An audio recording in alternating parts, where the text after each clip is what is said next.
Hello everyone, we are Luis and Pablo, and we are going to explain our instruments track extraction deep learning architecture. First, it's important to understand what is instrument track extraction.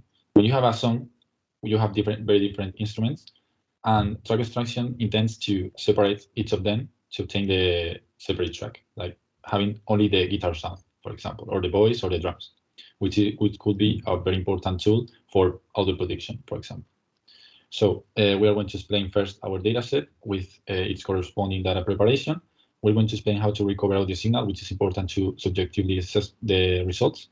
Then the selected models and the extraction of different instruments and their results in training, subjectively and objectively. And finally, we're going to collect our conclusions and our future lines.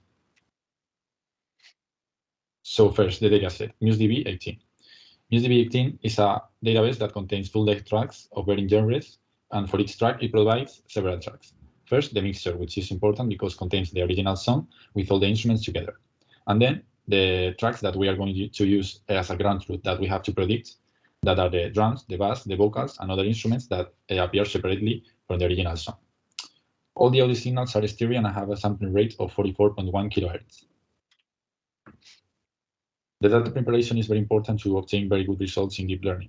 So we use the nasal library, which facilitates easy extraction of the dataset, and downloaded 7-second clips for most of the tracks of the dataset. But we had several issues with this library, and we only could extract a reduced number of the dataset. All these audio signals are converted to MEL spectrogram that are easy for the deep learning architectures to understand and study different patterns within it. Then we normalized all the data to introduce it to the deep neural networks. To recover the audio signal is very important because we need to assess subjectively the results. We have used BGAN, which is a pre-trained deep neural network based on a vocoder made with a GAN architecture that is able to translate a MEL spectrogram to raw audio with very good results, both for speech and music. On the model selected, we have to explain the encoder-decoder, which is this architecture which is very used in image tasks, as segmentation, for example.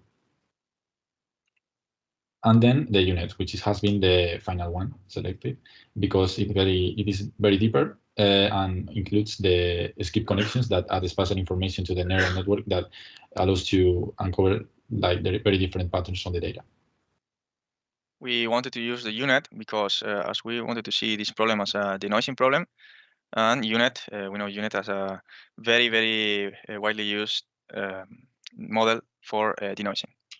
If we check the epoch evolution, we see that UNet on the left converges way faster.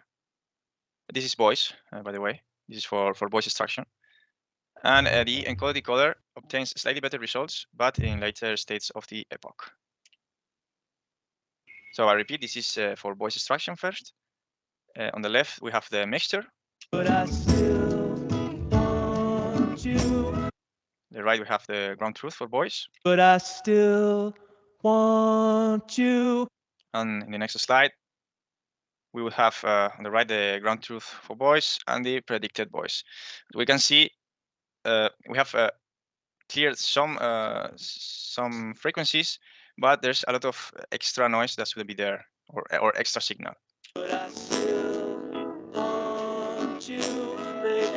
So we can hear the voice, it's there, it's more or less well reconstructed, but we also hear some distortion and also the drums, the bass, every other instrument. For the encoder-decoder, remember that we had better results, at least the loss was better. But we see this on the spectrogram that we have artifacts and very bad, a very bad reconstruction. The ground truth is very far from the predicted spectrum. We are not going to play any audio because we see that it's not very good. And let's say that this is for both for training and testing. So it does not work nor for test or for training. Now we will go to the drums. Drums are easier to extract because they're just vertical lines. And this is the ground truth. And that's the structure.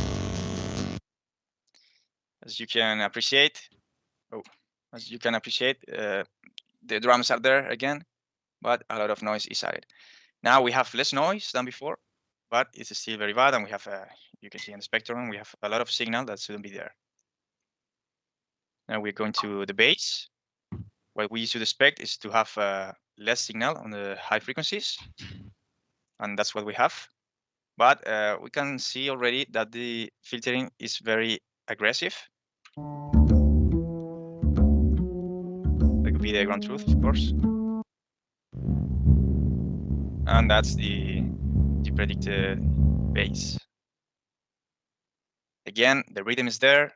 You can maybe hear the bass, but the final result is not very good. So to conclude, we can state that UNet outperforms the encoder-decoder. In spite of the loss of the encoder-decoder being lower than the UNet, we have clearly seen that the prediction is just useless noise.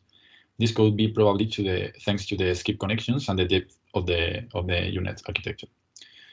The drums are the instrument that provide the best results because of the rhythmic pattern is easier to analyze. And the most important insight that we get is that the dataset is not big enough. This reduction in the dataset because of the NASA library is not enough for us. The future lines of work or the future improvements could be, as Luis said, increasing the dataset, using more computational power, trying also to include a transformer based in the MUX architecture, which is a state-of-the-art architecture. And last but not least, a very important point is to use perceptual losses. As we saw, the encoder-decoder, we had better losses than with UNet, but the perceptual result was very, very, very bad. That would be all. Thank you very much.